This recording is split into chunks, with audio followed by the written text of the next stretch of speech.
సుఖం త్విదానీం త్రివిధం శృణు మే భరతర్షభ, అభ్యాసాద్రమతే యత్ర దుఃఖాంతం చ నిగచ్చతి.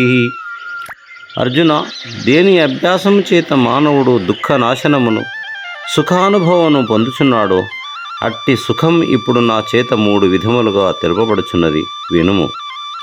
ఎత్తదగ్రే విషమివ పరిణామే అమృతోపమం, తత్సుఖం సాత్వికం ప్రోక్తం ఆత్మబుద్ధి ప్రసాదజం.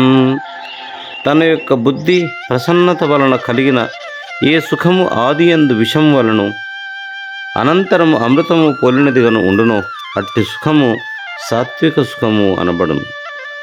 విషయేంద్రియ సంయోగాత్ యత్తదగ్రే అమృతోపమం, పరిణామే విషమివ తత్సుఖం రాజసం స్మృతం. విషయేంద్రియ సంయోగం వలన కలిగడి ఏ సుఖము ఆరంభమునందు అమృత తుల్యముగను అనంతరము విషతుల్యముగను ఉండునో అట్టి సుఖము రాజసుఖము అనబడును.